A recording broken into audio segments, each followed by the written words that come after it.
Hi, this is Christy Adair, Chair of the Public Safety Committee for the Sherman Oaks Neighborhood Council, also known as SONC, and I'm very pleased to introduce Anais Medina Diaz. Anais is the Public Information Officer for the LA County Vector Control District, which serves 36 cities within LA County, which is nearly 6 million residents. Her department is involved with education programs aimed to protect public health and educate residents about vectors and vector-borne diseases. She has over 10 years of experience in strategic communications, community outreach, and content design. Prior to joining this amazing team of public health workers who are dedicated to controlling the world's deadliest creature, Anais has worked on several environmental and political campaigns, which focused on creating a more sustainable and healthier Los Angeles.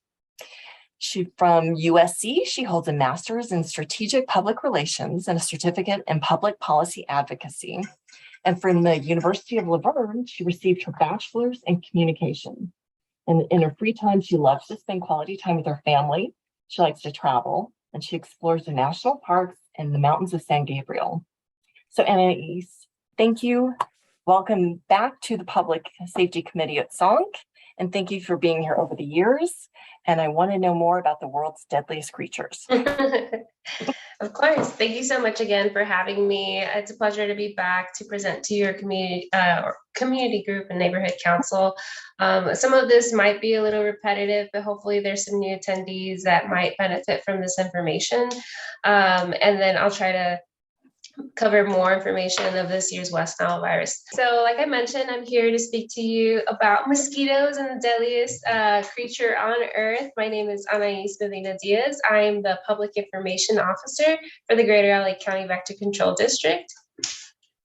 And so our district, like you mentioned in my bio, we are 1 in 5 special districts that serve Los Angeles County. Ours is the largest. And within our area or jurisdiction, we cover about 1,000 square miles, or a little bit over that. We just added a city about 2 years ago. So we now cover 36 cities and portions of unincorporated LA County. So as you can see, it's quite a large area of Los Angeles County. What we do is we do mosquito control, but we do it in a very strategic way. So we use integrated vector control management. And what that means is that we don't focus specifically on one thing or another. We try to use all these different tools to make sure we're not using like pesticides too much. We're not just using, surveillance. We're doing all of this together to control mosquitoes. So mosquito control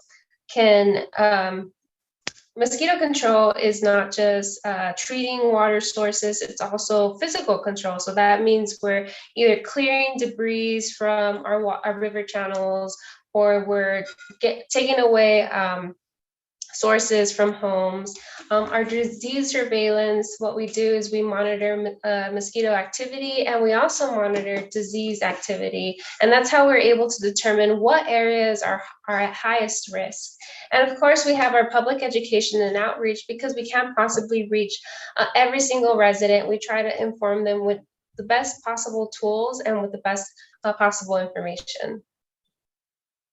A little bit more about integrated vector control management. We treat different sources throughout our county, and I actually have a map to show you how busy we are throughout the year, but we also provide service requests. And so a lot of our residents want us to come out and get rid of mosquitoes, but unfortunately that's not quite possible.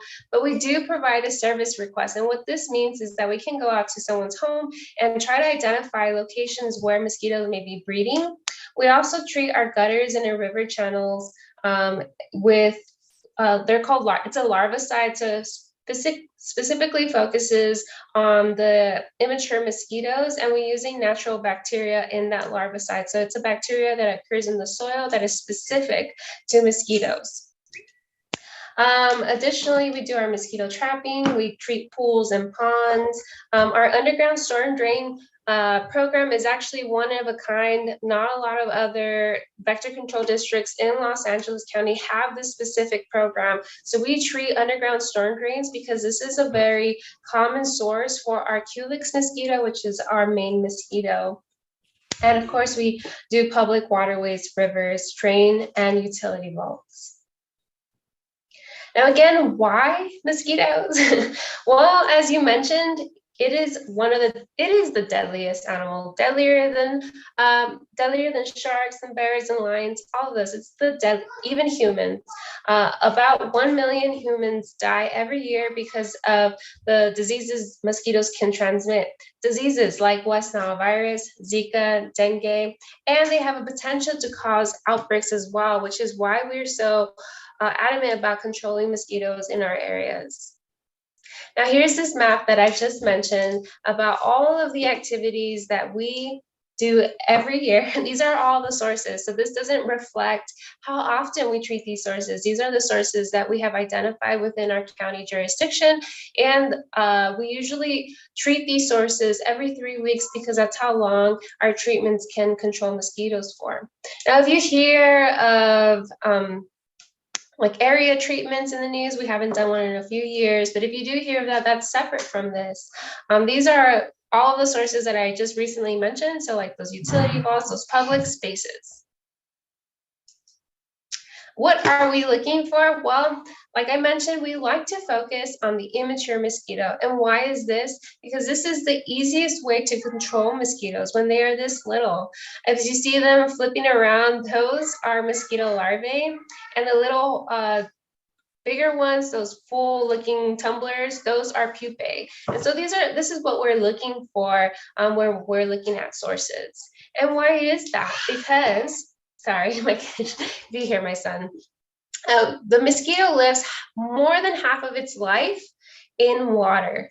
And as you can see, it might be easier to control hundreds of mosquitoes in the water than one flying adult mosquito. A mosquito goes through its 4 life stages in 5 to 7 days, from egg to adult. In the summer, when it's hot and humid and under the dirty water conditions, that timeline can be 3 to 5 days. And it's very important to note that only the female mosquito bites because it needs the protein from our blood to make more eggs. Now, here in LA County, and I'm sure you've heard these two very infamous mosquitoes, is the native Culex mosquito and the invasive Aedes mosquito.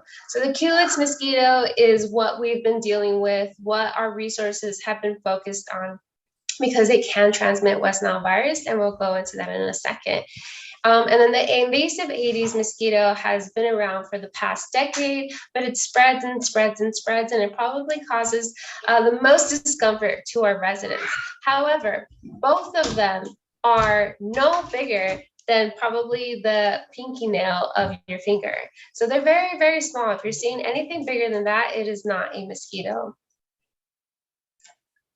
Now, the Culex mosquito is most active at dusk and dawn. It prefers larger sources like pools, dirty pools. If you have a clean running pool, you're great. But if you have a dark, green, unmaintained or broken pool or pond, then it is likely a source for this mosquito.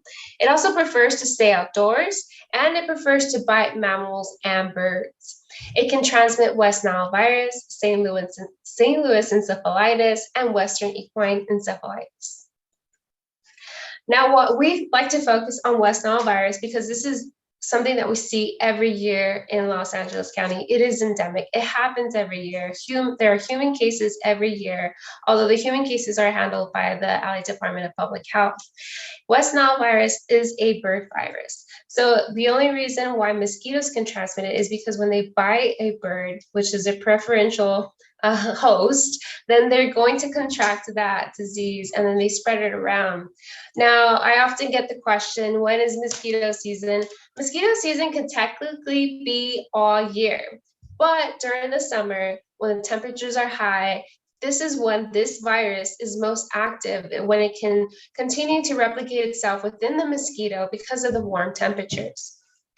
Now, West Nile virus most of the time goes undetected because most people are asymptomatic. But for those that do develop symptoms, 1 in 5 will develop flu-like symptoms like being tired, headache, body aches. symptoms that are very similar to a cold. And I know COVID already also has those types of symptoms, so it's hard to tell. And 1 in 150 will become very severely ill, and it's usually older adults or adults with immunocompromised systems or children. Now, the most important thing to remember here is that there is no vaccine or treatment for West Nile virus. Not for humans. There is for horses. So it is very important for us to prevent West Nile virus and protect yourself through prevention. So far, it's been it started off with a busy season for us. Usually we start to see most of our activity later in July, later in August, but it is not out of the ordinary. The past 4 years have been relatively mild. And so perhaps, we're going back into a higher West Nile virus activity. We'll see at the end of the year. But so this past week, we actually found 6 new locations with West Nile virus, which included Granada Hills, Hacienda Heights, Lake Balboa, Northridge, Panorama City, and Whittier. It's very important to note again that although we have not identified it in perhaps your area or areas you travel to, it is very likely that that virus is already being transmitted within our mosquito populations because, again, it is endemic. These are some of the numbers from the past years. So far this year, we have 222 mosquito positive pools in the state of California, with over 2,000 that happened last year. At this point, there are no human cases. And then in the lower portion here, you can see how many positive mosquito pools we have so far versus the year previous, which was 69. Now you can find all this information at westnile.ca.gov, or you can visit our website and we have the cases that are specific to our area. Now, here's another graphic, but again, West Nile virus is everywhere. This is what the map looks for over the past, I want to say 13 years. This is just the past 13 years. And they're in the same locations because that's where our traps are. So the traps are pretty stationary for both our district and for the other districts because it provides that historical data. Now, something new that I don't think I mentioned last time was this West Nile virus bird hotline, which is found on the westnile.ca.gov website. And you can either scan that QR code or just keep track of that number, their number that is listed here. And so what you might have heard earlier this year that the first indication of West Nile came from 3 dead birds up in North Hills. And that's because West Nile, again, is being transmitted by birds. And this is just a way for us to be able to detect when it's in the area. Now, residents, if they see a dead bird that looks pretty fresh, like it's been dead for about 24 hours, then we encourage you to use this tool to report those dead birds because, again, it helps us track where there's West Nile virus, and then it helps to focus our resources and where we need to pay attention to disease activity. You don't have to touch it. You can either leave it there or just report it, and then either our district or the other corresponding district will be able to pick it up and send it for testing. Now, the next feature here is our Aedes mosquito, otherwise known as the ankle biter. So this one is very particular and very common for our residents recently because they are aggressive. The Aedes mosquito came into our area back in 2011 in the city of South El Monte, and I'll actually show a map that illustrates their spread in the past couple of years. But the thing to note for the Aedes mosquito is that it's an all-day mosquito. It doesn't prefer a specific time frame. It's active all day. It is a very aggressive biter, and it prefers human blood. Most of the time, it likes to bite the lower extremities of our body. And so a lot of people end up getting bit in their ankles. They can transmit Zika, dengue, chikungunya, yellow fever, and canine heartworm. The first four are diseases that are not present here in Los Angeles County at the moment. They are transmitted in other more tropical, subtropical areas. So as travel begins to pick up again, it is very important that when you are overseas, that you are applying mosquito repellent, because if you are to come back with one of those diseases and mosquitoes bite you here, then that is how an outbreak can occur. A canine heartworm does occur every year, and most of the time your vet will tell you to give your canine or your cat your dog or your cat canine heartworm medication. And so it is important for you to follow that to protect their health. Now here's the map that I mentioned. This is how Aedes have kind of spread, and this data was collected through our service requests. So this is when residents are reporting complaints. So we go out there, we do an inspection, and then we report the level of how many service requests there are. And so as you can see, it went from this little community. I'll try to play it again so you can see it. It comes from a little community here, and then it slowly starts spreading around.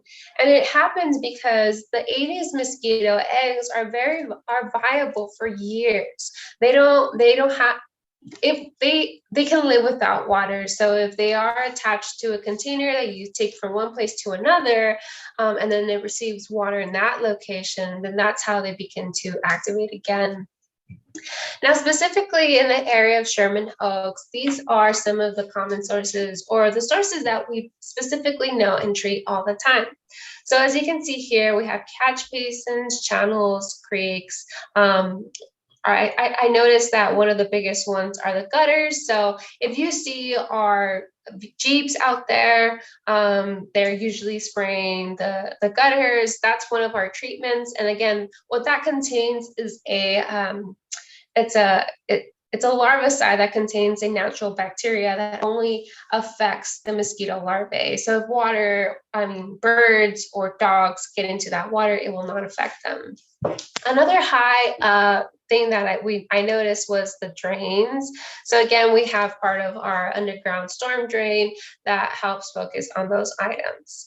And then the other one that I also noticed was the swimming pool. So these are swimming pools that may not be repaired and residents need help. So if you do have residents that notice a green swimming pool, we highly encourage that you report that, and we'll work with the resident to either get it repaired, or we treat it in that time, or we help them empty it. And we want to make sure that we're working with our residents, and we're not an inconvenience.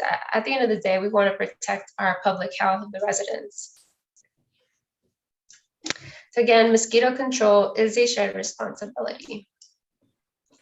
So these are some of the common sources, and we'll get into a slew of them, but mosquitoes, I want to just highlight here that the Aedes mosquito does not just live outdoors. It actually likes to go indoors. It is very much like a human during the summer months. It wants to stay cool. It goes in the shaded areas. It goes inside because it's cooler, and then it finds water sources inside, and that's how you may be getting bit indoors. So it's very important that you're not just looking for sources outside, but also inside.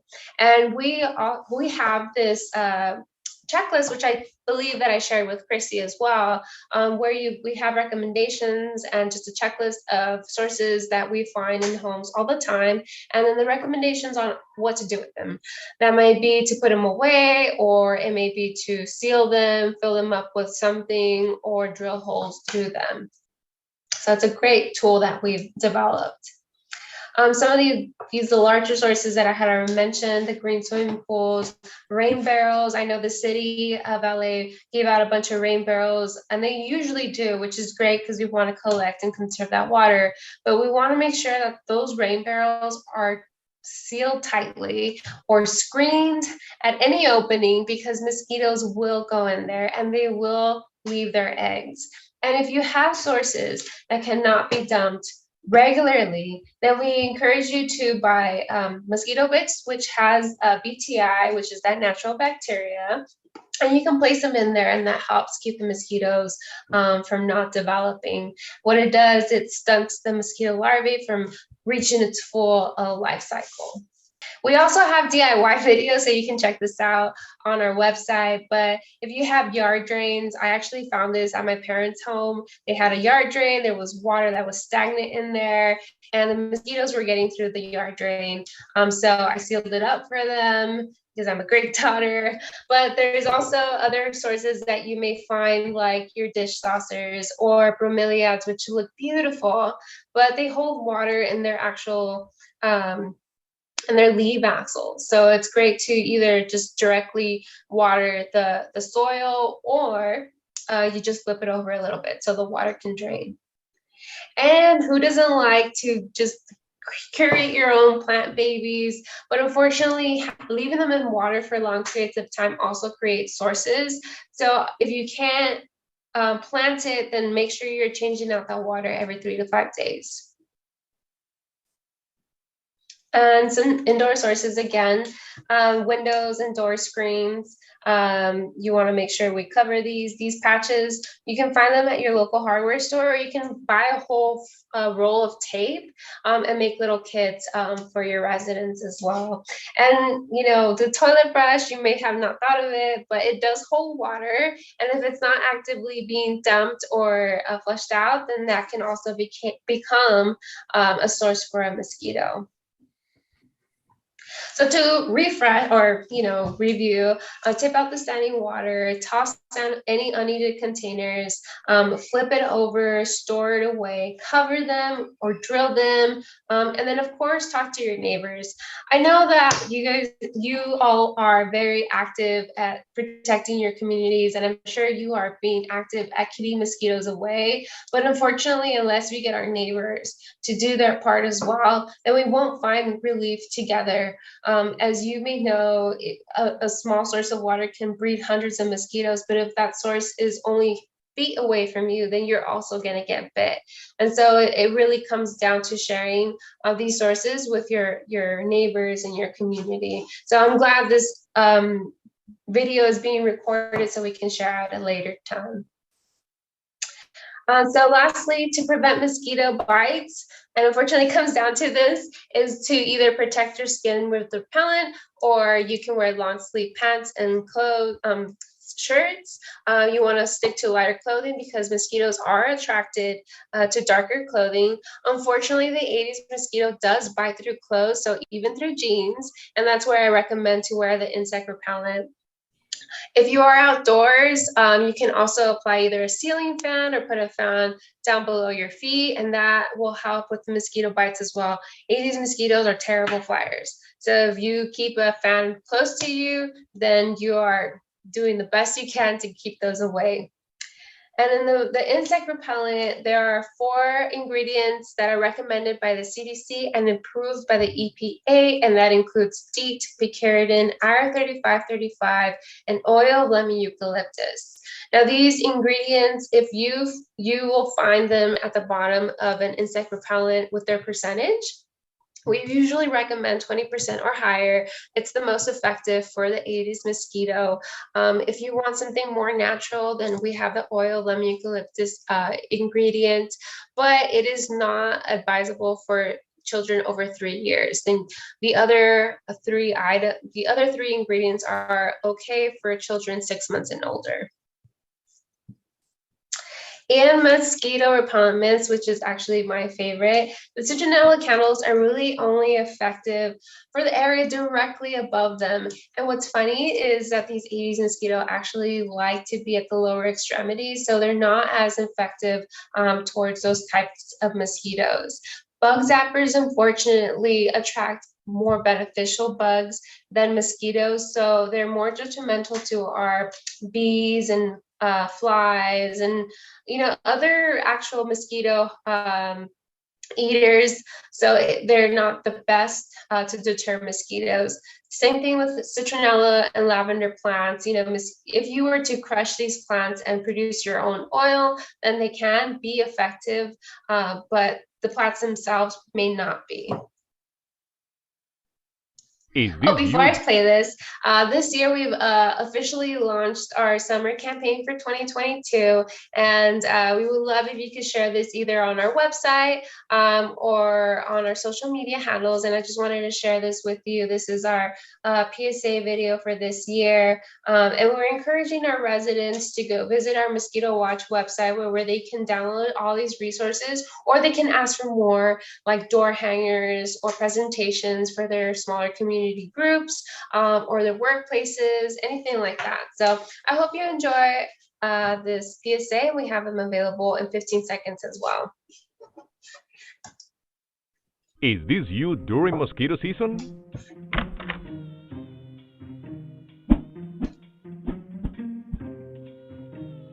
Mosquitoes! Are mosquitoes biting you all day and night?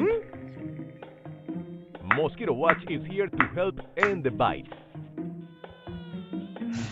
End the bites in your home, in your garden, and while you sleep. End the bites. Learn more at mosquitowatch.org.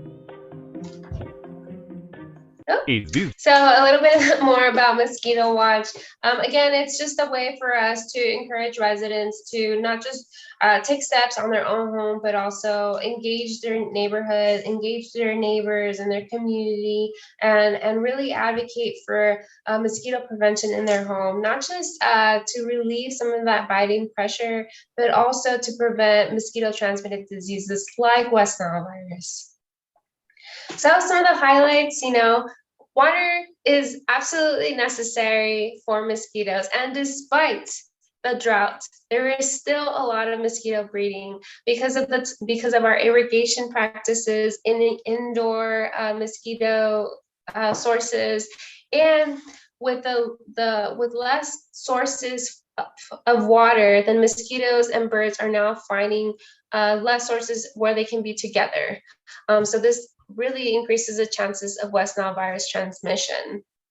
Mosquitoes can transmit West Nile virus, Zika, dengue fever, and other diseases. Tip and toss the containers that can hold any water, and wear insect repellents while you're outdoors, whether you're going out for a hike or you're just taking a walk around the neighborhood. And lastly, mosquito control is a shared responsibility. So as you saw, we are very active in trying to control these mosquitoes in public spaces, but we really need your help to control them in their homes. And lastly, of course, share what you learned today with your friends and your family. And that's it.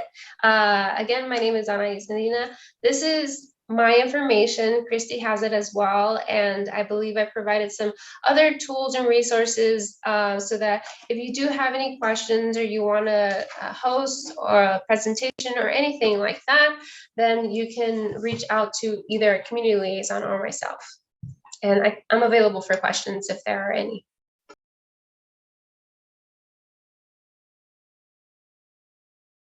A lot of people don't realize that they have West Nile virus, and so we do our best to try to alert the areas where West Nile virus has been identified. We also post signs close to our trap sites, and we encourage residents to ask for those tests if they feel that they have been in an area, have received mosquito bites where West Nile virus has been identified, because that is the best way to know if you have West Nile virus. You can tell on your neighbors anonymously. We recommend that you go to our service request form on our website, or you can call. Just make sure that you note that you want to remain anonymous, and that property that you are reporting is not yours. And the resident will not be told who told on them, but it's best for us to know where these pools are so that we can work with the resident, or at least treat it. Sometimes these homes are not habitated by anyone. They're just owned and no one is taking care of them. So then we'll have to go through the process of working with code enforcement to make sure that these pools get drained or they are operating in a functional state. What we do is we focus on public spaces because we can't possibly go to every residential home in our jurisdiction. And so that's why we recommend that you purchase the mosquito bits from a local hardware store or online where you can find them. And so they have that natural bacteria. It's not the same products that we are using because ours have a little bit longer of residual control, but the ones that you find are at the local hardware stores are just as efficient. We can only really provide you with a service request or an inspection so that we can help find those specific sources. And if we don't find sources in your property, then we'll start to expand to the neighbors around you if they allow us to, so that we can find those sources for them. Because a lot of the times, like I mentioned, some of you are doing the most you can to get rid of those mosquitoes, but there may be a neighbor who may have forgotten about a rooting plant or a plant in water. And so that's what we often find. But the drains come back to the city sometimes. And so that's where you as a resident can advocate on our behalf to make sure that these public sources are fixed long-term, because that's essentially the best the best method, right, to get rid of the source rather than continue to treat it. Overall, all of our larvicides use either BTI or BS. So BTI is, and I'm sorry if I butcher it, I am not a scientist, it's Bacillus thuringiensis israelensis. That is what BTI stands for. And BS stands for Bacillus cepheriensis. And so those both are natural occurring bacteria that are found in soil. And so they are known to, what they do is that they stop the growth of the mosquito larvae. And so essentially that they either die within their transformation from larvae to pupa, or they just stop growing at pupae and essentially they die. But because they are specific, they are very target specific, they are not going to affect birds or dogs or cats that may get into this kind of water. But again, I can be even more specific to the actual product that we are using if you just send me an email on the specific location, and then I'll work with our operations team so that you can have, all that information, or your resident can have all that information. If we were to, by any chance, do adult control treatment, which may have, a pesticide, then we alert the area, we contact community members like yourself so that we can spread the word as much as possible. And that's just it. We are not technically required to do so, but we want to be as courteous to you and make sure that you know that information, and we supply whatever's in those ingredients. Again, we try to use these pesticides only as needed because Aedes mosquitoes are known to build resistance. So that's another thing that we discourage, is to use adulticides so often, especially these off-the-shelf adulticides. They will build resistance and they really only provide temporary relief. It's best to use in the case of disease presence. Our vector control district and many in the area provide mosquito fish. And so they love to eat mosquito larvae. The way to get them, they are free of charge. So the way to get them is you submit a service request and they will see if the best way to address that specific source is through mosquito fish. Now, the thing is with applying it to creeks is that mosquito fish are an invasive species, so we do not want to apply them to waters of the US or anything that may stream into waters of the US. So I'm not sure about the specific creek you may have, but that's why we may not want to put mosquito fish in there. They're more suited for ponds that you may have at a house that is not running the water as much as we would need it to prevent mosquitoes. We have 4 active ingredients that we like to recommend, which is DEET, picaridin, IR3535, and oil lemon eucalyptus. So oil lemon eucalyptus is a synthetic ingredient, and so it may be harmful to children under 3. So we recommend it for children over 3. For children that are 6 months and older, you can use a repellent that has D or picaridin. And I believe IR3535, you have to be a few months older, but still for young children. And so if you don't, I have a little one as well. And so sometimes I don't want to put it directly on his skin because I don't know how he's going to react to it. I'll put it on his clothes. And if I have to put it on his skin because he's wearing shorts, then I'll just wipe it off at the end of the day or, bathe him. But technically D, picaridin, and IR3535 are okay for young children. We have more information on our website as well. As a flying mosquito, mosquitoes, unfortunately, like the adult mosquitoes, are not meaty enough to be the preferential of a food choice for our critters or bats or anything or dragonflies. So dragonflies are a mosquito larvae predator. So if you have water features or if you're near ponds, you may see dragonflies, and they like to eat the larvae. So a lot of the predators that I know for mosquitoes are mostly focused on the larvae of the mosquito. So they like to attack them when they're in the water because, again, it's easier to get rid of them. But mosquitoes as adults, I think if you want to enjoy the outdoors with your friends, the best bet is either going to be the insect repellent or wear those fans. So I once went to someone's house who had already positioned 4 fans around the perimeter of their patio to make sure that they weren't getting around their ankles. So not necessarily a mosquito adult predator. Thank you so much for coming out again, and it's so nice to see you. Thank you so much. I really like giving this presentation. You're also very kind, and I really enjoy hearing how our techs are really providing services to all of you. They have been working throughout the pandemic, and they continue to provide services even when it's not the height of the mosquito season. So I'll make sure to relay those comments to them. They really love to hear them. Thank you so much for having me. Thank you. And thank you for sending all of the materials that you did. I put most of them up on the website, but I took a few screenshots that I think I'm going to share. Have a good night, everyone.